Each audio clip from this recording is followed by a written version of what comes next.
30 నిమిషాలలో నొప్పి లేకుండా వేడికోస్ స్వయం చికిత్స ఆవేశ హాస్పిటల్ హైదరాబాద్. నమస్తే రమగారు. నమస్తే జయ. ఒక మంచి స్టోరీ చెప్పుకుందామండి. పల్లెటూరు కథ ఒకటి. పూర్వం అంటే ఒక పల్లెటూరులో రెడ్డి గారు ఒక ఆయన ఉండేవారు. చానాళ్ళు పిల్లలు పుట్టలేదట. లేక లేక ఒక కుమారుడు కలిగాడు. వాడికి ఓబిరెడ్డి అని పేరు పెట్టారు. అయితే ఈ ఓబిరెడ్డికి పెద్ద చదువు రాల, పైగా లేక లేక పుట్టడంతో పిచ్చి గారాబంట, అమిత గారాబం.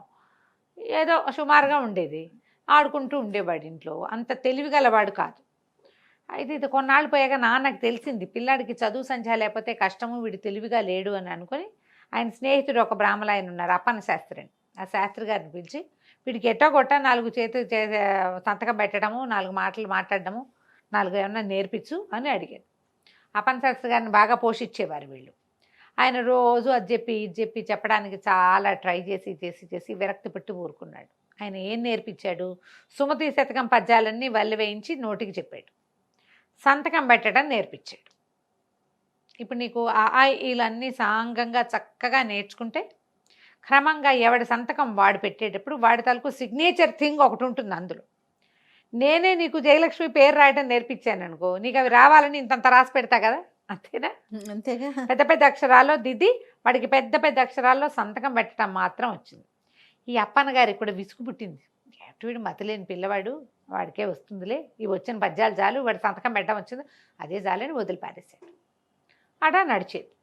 క్రమంగా ఏమైంది, కొంతకాలానికి తండ్రి గతించాడు. ఈ ఓబిరెడ్డికి చుట్టూతా స్నేహితులయ్యారు.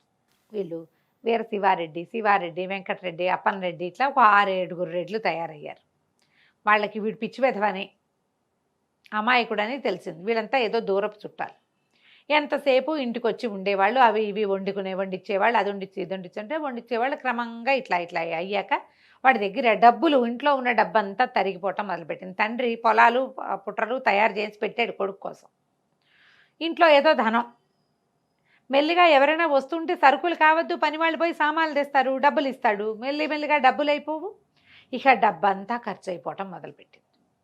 ఎంతసేపు ఎవరో ఒకళ్ళు చుట్టం పక్కవని వచ్చేవాళ్ళు. మా ఇంటికి చుట్టాలు వచ్చారు, మీ ఇంటికి తీసుకొచ్చాననేవాడు స్నేహితుడు ఇంకో రెడ్డి గారు వచ్చి.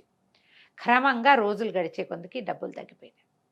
ఒకనాడు ఈ ఓవిరెడ్డి ఏదో బజార్ వెళ్తుంటే అప్పన్న శాస్త్రి గారు కనపడి, ఏమిటైనా ఓబయ్య, మీ ఇంటి నిండా జనాలు ఉంటున్నారు ఎప్పుడు ఒకప్పుడు, ఏమిటంటే చుట్టాలండి అనేసరికల్లా ఈయన అన్నాడు, నీకు జ్ఞాపకం ఉందా, సుమతి శతకం పద్యం చెప్పేవండి అని చెప్పి, ఏమిటి తెప్పలు 10,000 చేరు కదరా, సుమతి ఉంది కదా, ఎప్పుడు డబ్బులు వస్తే అప్పుడు చుట్టాలు ఉంటారు, ఎందుకంటే నీరు ఎక్కడ ఎక్కువ ఉంటే కప్పలు 10,000 చేరుతాయి అక్కడికి. అవును, నీ దగ్గర డబ్బులు ఉన్నాయి కాబట్టి చుట్టాలు వస్తున్నారు, లేకపోతే ఒక్కళ్ళు కూడా రారు అని చెప్పాడు.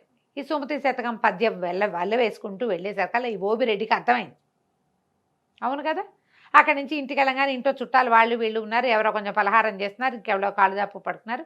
గట్టిగా అరిచి కేకలు పెట్టి తిట్టిపోసాడు అందరినీ. మీరందరూ కప్పలు, నా దగ్గర డబ్బులు ఉన్నాయి కాబట్టి చేస్తున్నారు, అంతకంటే ఏం లేదు, సుమతి శతకారుడు ఏనాడో చెప్పాడు, పొండి మా ఇంట్లోకి ఇక మా గడప మీద అడుగు కూడా పెట్టద్దు, మీరు వెళ్ళిపోండి అని అందరి మీద కేకలు పెట్టాడు.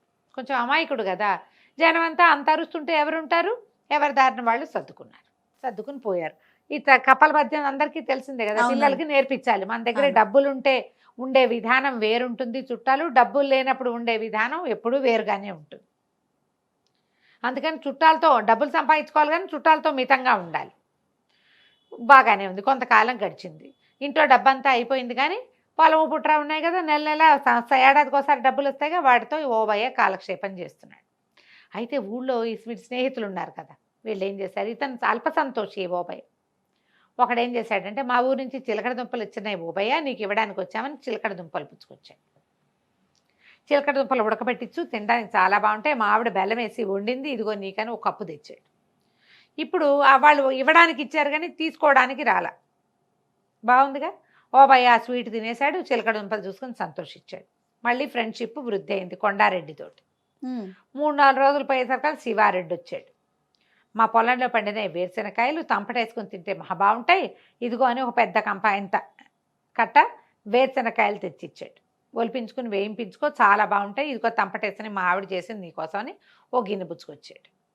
తంపటకాయలు తినడానికి మహా బాగుంటాయి. ఇప్పుడు కొండారెడ్డి కూడా శివారెడ్డి కూడా ఎందుకు వచ్చాడు, ఇవ్వడానికి వచ్చాడు.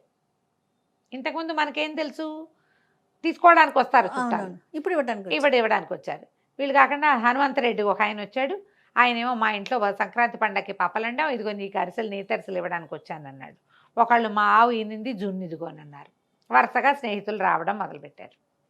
క్రమంగా మళ్ళీ స్నేహితులకు అలవాటు పడ్డాడు ఇతను.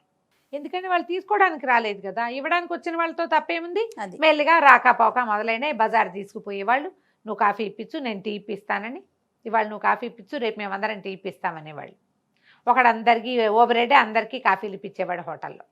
మర్నాడు ఎవరు వచ్చేవాళ్ళు కాదు. ఈ 2 రోజుల్లో ఈ ఓబిరెడ్డి మర్చిపోయేవాడు. మళ్ళీ స్టార్ట్, నువ్వు ఇవాళ టిఫిన్ ఇప్పించు, నువ్వు ఇవాళ మిఠాయి పొట్లం కట్టించు, నువ్వు ఇవాళ జిలేబీ ఇప్పించని మొత్తం వీడి దగ్గర డబ్బులన్నీ ఖాళీ చేసేవాళ్ళు. అయితే ఏమైంది, కొద్ది రోజులు పోయాక ఇతనికి డబ్బు అవసరం రావటం మొదలుపెట్టి అందరూ 5, 10, 10, 25 అప్పులు పెట్టారు.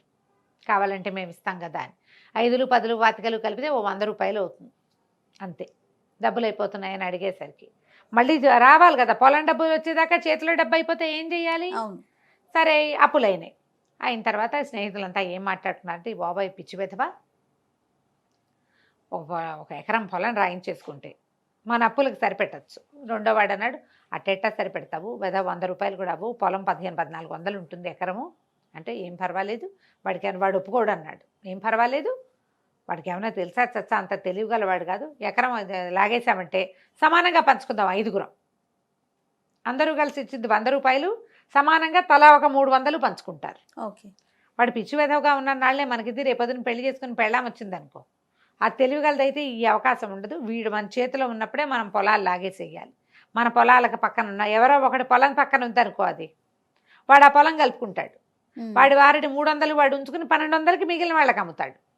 1200 ఇస్తాడు, మిగిలిన వాళ్ళు పంచుకోవచ్చు. ప్లాన్ బాగుంది కదా. సరే ఇప్పుడు మరి వాడు సంతకం పెడతాడంటే వాడి బొంద, వాడికి సంతకం పెట్టడం ఒకటే వచ్చు, చదవటం రాదు.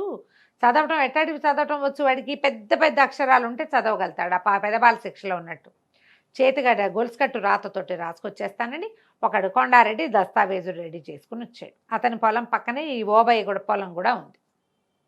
అతను కలుపుకుంటాడు ఆ పొలాన్ని. సరే చేతిగా గొలుసుకట్టు రాతతో దస్తావేజు రాసేసి చేత్తో పుచ్చుకొచ్చాడు. పుచ్చుకొచ్చాక వాళ్ళు వచ్చేసరికల్లా ఇతను 1 పద్యం చదువుకుంటాడు. ఏమిటది, మాటకు ప్రాణం సత్యం. ఏదైనా ఒక మాట మాట్లాడాలంటే నిజం ఉండాలి అందులో. అది ఆ మాటలకు ప్రాణం ఏమిటి, నిజం. నిజం, అథెంటిసిటీ కావాలి దానికి. తర్వాత ఆ కోటకి ప్రాణం సుభటకోటి. ఒక కోట ఉందంటే పెద్ద ఫోర్ట్, దానికి ఏముండాలి, అద్భుతమైనటువంటి భటులు ఉండాలి. సైన్యం లేని కోట ఎందుకు. అవును. తర్వాత చేటికి ప్రాణము మానము, స్త్రీలకి మానం ఉండాలి, మర్యాద, వాళ్ళ దాంట్లో వాళ్ళు ఉండగలగటం, అది అవసరం ఆడవాళ్ళకి. తర్వాత చీటికి ప్రాణము చేవ్రాలు, కాగితానికి ఒక కాగితం, దేనికైనా ఒక కాగితం అనే దానికి ప్రాణం ఏంటి, దాని మీద వ్రాలు. చీటికి ప్రాణము వ్రాలు, వ్రాలు అంటే రాత, చేవ్రాలు అంటే చేతి రాత. సంతకాన్ని కూడా చేవ్రాలుగా చెప్తారు. అంతేగా. ఈ పద్యం చదువుకుంటున్నాడు. జనాలు లోపలికి వచ్చారు. 5గురు ఫ్రెండ్స్ వచ్చి, అబ్బబ్బబ్బా మన బాబాయ్ ఎంత గొప్పవాడరా, ఎంత బాగా పద్యం చదువుతున్నాడు చూడు, అసలు కంఠస్వరం ఎంత బాగుంది, ఆ పద్యం ఎంత బాగుంది, ఎన్ని పద్యాలు వచ్చో వీడికి, మనకి ఇందులో సగం కూడా రావు రోయ్ అన్నారు. అనేసి సంతోషించాడు. వచ్చారు కూర్చోండి అన్నాడు. అన్నాక అసలు ఓబయ్య చేతి వ్రాలు కూడా ఎంత బాగుంటుంది, సంతకం అంటే వీడిదే, ఎంత బాగా పెడతాడు, ముత్యాల కోవ అంటే. అవునా అవునా అన్నారు. అనగానే అవును నేను బాగా పెడతానని వీడు చెప్పాడు, వాళ్ళు కూడా ఓహో అన్నారు. అయితే ఈ కొండారెడ్డి గారు ఏం చేశాడంటే, సరే ఆ వ్రాలేంటో దీని మీద పెట్టు చూద్దాం, ఎంత బాగా రాస్తావో, ఆ ముత్యాల కోవ ఏంటో నేను కూడా చూస్తానని పైన గొలుసు కట్టు రాతతోటి రాసేసిన దస్తావేజు తెచ్చి చేతులు పెట్టాడు. వీళ్ళందరూ ఓహో అంటున్నారు, ఇతను అమాయకుడు కదా, గబగబా కలం తీసుకొచ్చి ఓబయ్య వ్రాలు అని రాశాడు. లేదా ఓబిరెడ్డి, ఇంటి పేరు ఏదో ఉంది, చక్రాల ఓబిరెడ్డి వ్రాలు అని పెట్టాడు. పెట్టేసరికల్లా అందరూ అబ్బబ్బా ఎంత బాగుంది, అసలు ముత్యాలేగా, ఎంత బాగుందో చూడండి. అందరూ 5గురు చేతులు మార్చుకున్నారు కాగితాలు. మార్చుకున్నాక ఒక ఆయన అన్నాడు, ఒరే ఓబయ్య అసలు నీ సంతకం ఎంత ముచ్చటగా ఉందంటే పటం కట్టించుకుని పెట్టుకోవాలరా అన్నాడు. అనగానే ఓబయ్య ఏం చేశాడు, చర్రన ఆ కాగితం లాక్కుని పర్రమని దాన్ని చింపి తన సంతకం పెట్టింది చేతిలో పెట్టాడు. దీన్ని పటం కట్టించుకో అని ఈ కాగితాన్ని ఇట్లా చుట్టి పడేశాడు. కాగితంలో ఏముందో అతనికి ఏం తెలుసు. అక్కడి నుంచి ఎవరెవరా దస్తావేజు చింపేస్తావా నీ దుంపదేగా అని ఆ స్నేహితులు 5గురు మీద పడి చెంపలు వాయి కొట్టారు. ఇతను. వీళ్ళు హాల్లో కూర్చున్నారు, గోలగోలగా వినపడుతుంది. ఆ అప్పన్న శాస్త్రి గారు ఎవరో రైతుతో మాట్లాడుతూ రోడ్డు మీద పోతున్నాడు.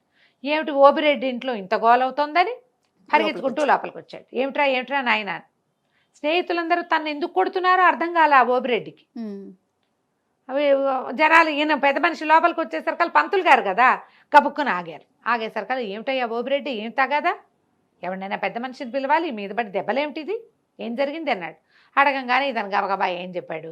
అది కాదండి, సంతకం పెట్టాను నేను, చేవ్రాలు ముద్దుగా ఉంది, పటం కట్టించుకుంటాను అన్నాడు శివారెడ్డి, అందుకని చింపిచ్చాను, చింపేసరికల్లా కేక కొడుతున్నారండి వీళ్ళు, ఎందుకు కొడుతున్నారో నాకు కూడా తెలియదు మాస్టర్ అన్నాడు. ఆనంగానే అప్పన్ గారు అన్నాడు, దేని మీద సంతకం పెట్టేవరా, ఏ కాగితం చూపి అన్నాడు. ఆనంగానే ఇతను చుట్టేసాడు కదా, నలిపేశాడు, కొంచెం చిరిగినట్టు అయింది, నలిపి అవతల బారేశాడు.